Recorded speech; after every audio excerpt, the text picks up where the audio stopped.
dakwah di era digital. Selamat menyaksikan.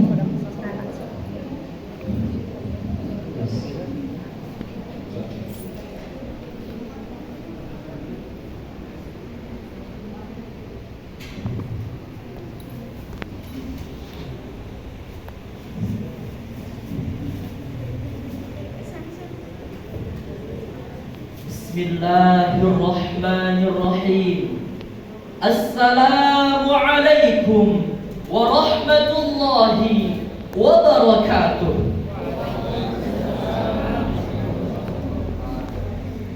Alhamdulillahi wa kafa. Wassalatu wassalamu ala nabiyyihil mustafa wa ala alihi wa ashabihi ahlus sidqi wal wafa. Amma ba'du. Sungguh indah bunga yang mekar, menghilangkan lelah dan penat. Para hadirin, apa kabar? Apakah semuanya sehat? Alhamdulillah, kita masih diberikan kesehatan untuk berkumpul di tempat yang berbahagia ini. Hadirin sebangsa dan setanah air yang kami banggakan, teknologi akan berkembang dengan cepat, pesat, melesat, dan begitu dahsyat. Perkembangan teknologi ini akan memberikan dampak yang luar biasa dan akan merubah tatanan kehidupan, mulai dari perubahan cuaca dan musim yang bisa kita ganti sesuka hati, pembangunan kompleks perumahan di pulau, manusia-manusia robot banyak diciptakan. Bahkan pada tahun 2091 akan diprediksi penggunaan teknologi akan digunakan dalam praktik ibadah keagamaan. Sungguh begitu dahsyat perubahan yang akan kita rasakan. Hadirin, ibarat dua mata pisau, perkembangan teknologi memberikan dampak yang sangat besar, sekaligus memberikan ancaman bagi praktik ibadah keagamaan. Perkembangan teknologi informasi telah mengantarkan kita pada era di mana dakwah semakin tersebar luas tak terbatas, dari tingkat lokal hingga internasional, dari dunia nyata hingga ke dunia maya, dari musalla masuk ke ruang-ruang vihara hingga gereja, dari yang mendengarkan puluhan hingga jutaan, kajian yang menggunakan kitab-kitab kuning dan tebal, hingga kitab berbasis digital. Namun sayang hadirin, dakwah di era digital masih belum sesuai dengan harapan. Masih banyak dai-dai yang gagap teknologi, sehingga media banyak diisi oleh tayangan-tayangan yang merusak pikiran dan hati, seperti tayangan pornografi dan porno aksi, ragam berita kontroversi, ancaman hoax dan provokasi. Bahkan media menjadi sarana penyebaran ideologi yang bisa berubah jadi diri generasi muda bangsa ini. Jika ini dibiarkan hadirin, maka generasi muslim yang akan datang semakin terdegradasi. Mengingat betapa pentingnya hal ini, maka pada musabaqah syarhil Quran ini kami akan menyampaikan judul syarahan Transformasi Dakwah di Era Digital dengan landasan Al-Quran Surah An-Nahl ayat 125.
lagi Maha Penyayang. Serulah manusia kepada jalan Tuhanmu dengan hikmah dan pelajaran yang baik, dan bantahlah mereka dengan cara yang baik. Sesungguhnya Tuhanmu dialah yang lebih mengetahui tentang siapa yang tersesat dari jalannya, dan dialah yang lebih mengetahui orang-orang yang mendapat petunjuk. Hadirin wal hadirat rahimakumullah. Ayat ini menunjukkan ungkapan tuntunan dari atas kepada objek yang di bawahnya. Dari sini kita simpulkan bahwa Allah menuntut kita untuk melakukan sebuah gerakan dakwah melalui pendekatan bil hikmati wal mau'izatil hasanati wajadilhum billati hiya ahsan.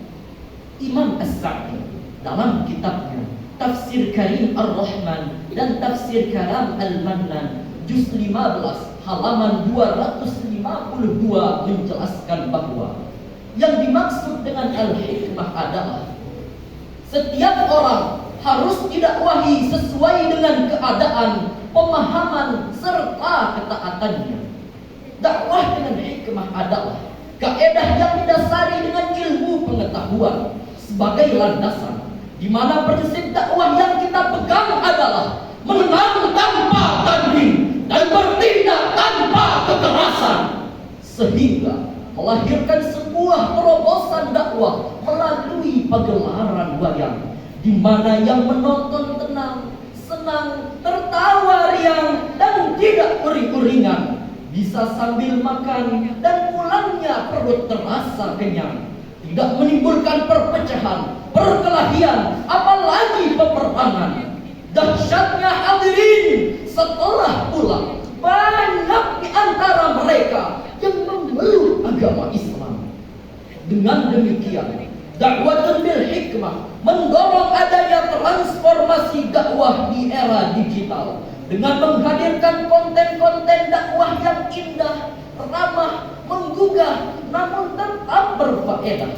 Konten dakwah juga harus dibuat unik, asik, dan menarik, sehingga anak-anak yang kecanduan main game lebih memilih mendengarkan tilawah. Emak-emak yang biasa mencari berita artis idaman beralih ke tayangan pengajian, dan anak-anak muda yang biasa asik mendengarkan lagu merdu beralih menuntut ilmu. Tidak mau ketinggalan juga bapak-bapak yang asik nonton bola di rumah lebih memilih mendengarkan ceramah. Namun faktanya hadirin, zaman kini telah berubah. Kita berada di masa di mana informasi mudah dan cepat diperoleh serta disebarluaskan menggunakan teknologi digital.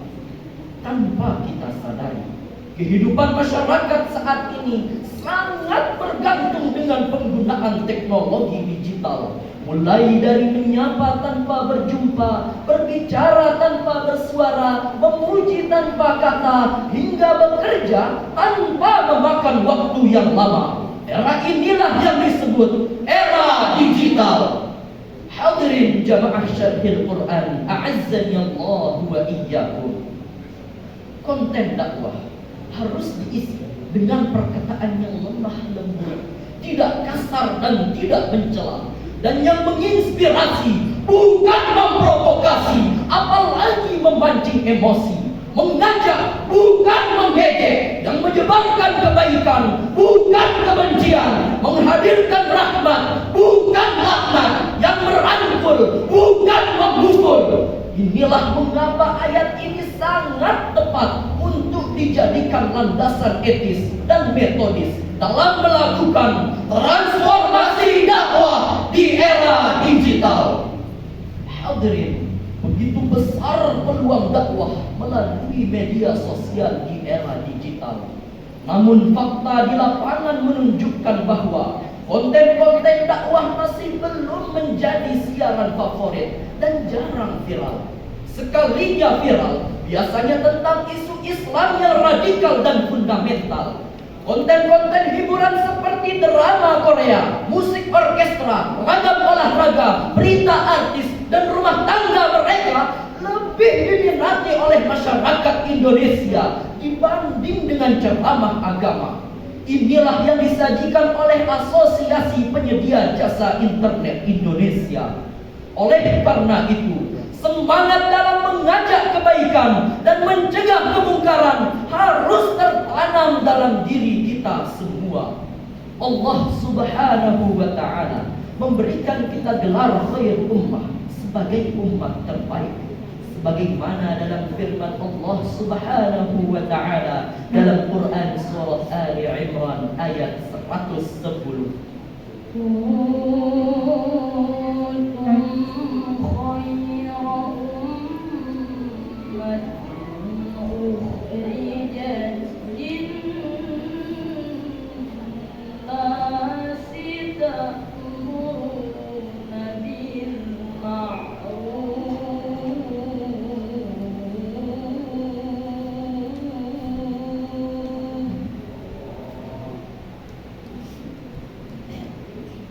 تأمرون بالمعروف وتنهون عن المنكر وتؤمنون بالله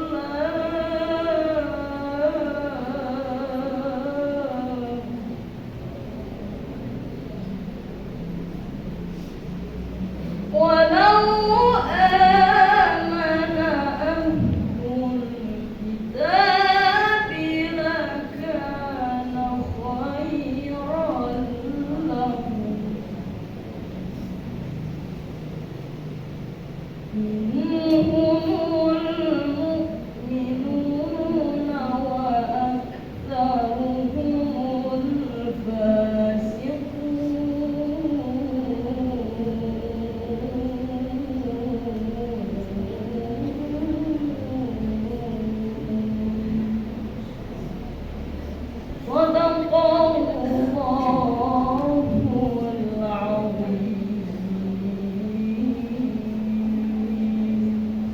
Kamu umat Islam adalah umat terbaik yang dilahirkan untuk manusia.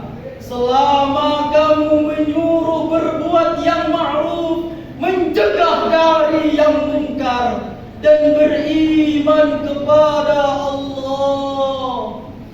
Seandainya ahlul kitab beriman, tentulah itu lebih baik bagi mereka. Di antara mereka ada yang beriman, dan kebanyakan mereka adalah orang-orang yang fasik. Maha benar Allah atas segala firman-Nya. Hadirin yang berbahagia, menurut beberapa ulama tafsir seperti Imam Al-Qurtubi dan Imam Al-Baghdadi menyebutkan bahwa yang dimaksud dengan khair ummah adalah kita sebagai umat Nabi Muhammad sallallahu alaihi wasallam. Mengapa dikatakan sebagai umat terbaik? Jawabannya adalah karena agama yang telah Allah pilihkan untuk kita dan dakwah kita. Ayat ini menjadi monster bagi kita untuk siap tampil menjadi agent of change yang menyuarakan kebenaran, mengisi ruang kosong dengan kebaikan. Jangan sampai ruang informasi diisi dengan hal-hal yang jauh dari kebenaran. Mulai sekarang, isilah media sosial dengan konten-konten dakwah yang indah dan menggugah, dan berhati-hatilah dalam menerima informasi yang datang. Hidup jangan ibarat pucuk bambu, kemana angin berhembus, kesana ia mengarah. Hadirin a'azzakumullah wa iyaya. Dari uraian yang tadi dapat disimpulkan bahwa transformasi dakwah di era digital dilakukan pada dua bagian. Pertama, Transformasi dakwah di era tradisional ke era digital. Kedua, dari konten dakwah yang monoton menjadi asik ditonton. Dari narasi yang penuh benci menjadi narasi yang menginspirasi. Dari debat yang menegangkan menjadi debat yang menyenangkan. Tetap bersama meski pandangan kita berbeda. Untuk menutup syarahan ini, izinkanlah kami menyampaikan sebuah syair. Dalam suci menyentuh kalbu, berjuang dan maju serentak mencapai kemenangan. Untuk negara, bangsa dan keadilan, kita serukan panggilan jihad. Allahu Akbar, Allahu Akbar. Sekian syarahan dari kami. Wassalamualaikum warahmatullahi wabarakatuh.